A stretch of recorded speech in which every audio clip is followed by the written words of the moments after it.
Hello, friends. If you have lost a husband or a wife and you are 65 or older, I need you to listen carefully because there is a very real chance that the Social Security check coming into your account every month is the wrong one, the smaller one, and you could be losing hundreds of dollars a month because of it. Money you are entitled to, money your spouse earned, and the Social Security Administration will not call you to fix it because as far as their computer is concerned, you're already getting a check, and that's good enough for them. Okay, so let's really dive into this. Here's the absolute heart of the problem, and honestly, almost nobody explains it clearly.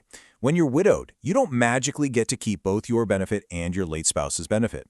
You get the higher of the two, right? That's the rule. But here is the major trap. A huge number of widows and widowers are out there right now still sitting on their own much smaller retirement benefit. You know, the one they signed up for years ago, and they were just never moved over to that larger survivor benefit they are absolutely entitled to. Month after month, that gap in cash, it just vanishes. So stick with me here, because in this explainer, you're going to find out exactly how to check if you're on the wrong benefit. I'll give you the precise phone call to make, the exact words to use, and a switching strategy that the SSA almost never volunteers. Plus, we'll cover the hidden traps, like remarriage, divorce, and claiming early, that quietly decide how big your check is for the rest of your life.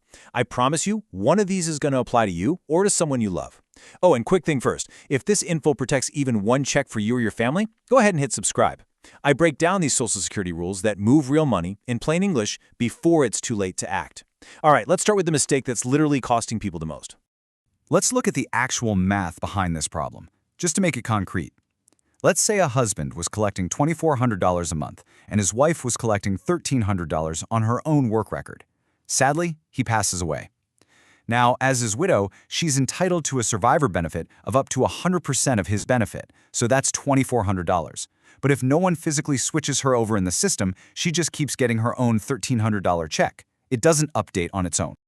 To put that into perspective, that is a difference of $1,100 every single month.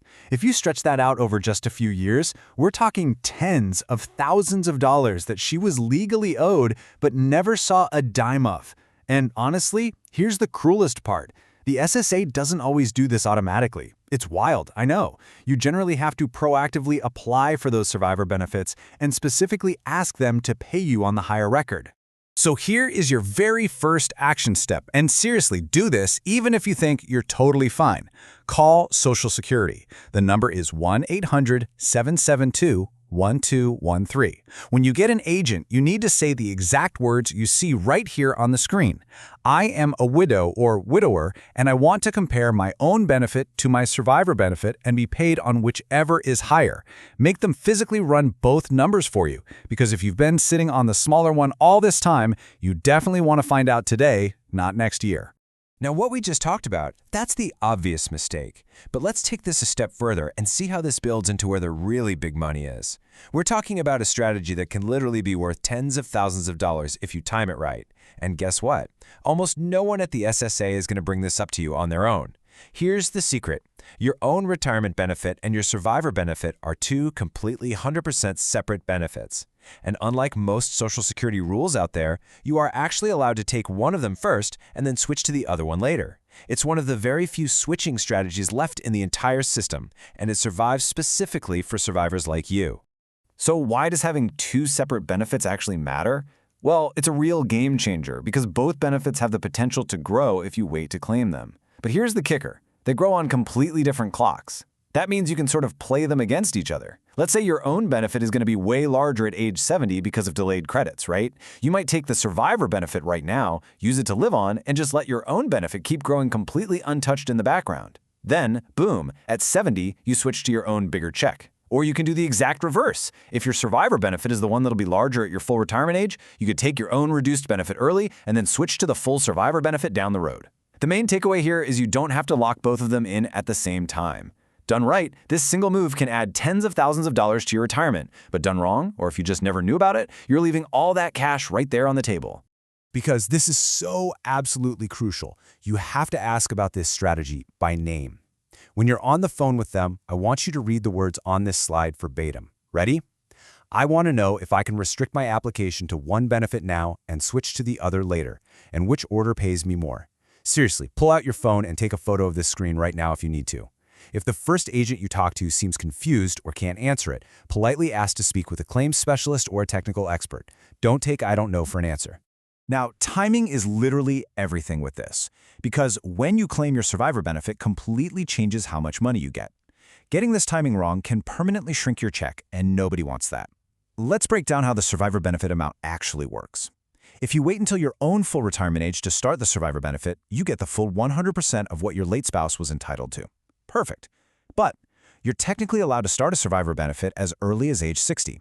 And that, my friends, is exactly where people get hurt. If you claim that survivor benefit at 60, it gets slashed down to about 71.5% of the full amount.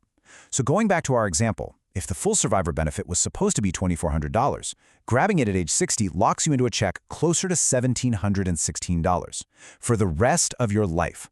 That reduction does not go away.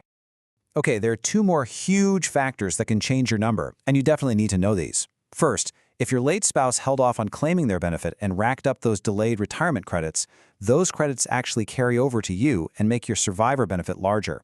That is exactly why financial planners always say that when both spouses are still alive, the higher earner should really try to wait as long as possible to claim. It protects the survivor. Second, and honestly, this one catches people totally off guard, if your spouse claimed their own benefit early, before their full retirement age, that actually caps your survivor benefit at a lower amount. So yeah, the choices your spouse made years ago, they are absolutely still shaping the size of your check today. And then we have to talk about the traps. These are the strict rules that can either protect your benefit completely or just wipe it out, all based on one single date.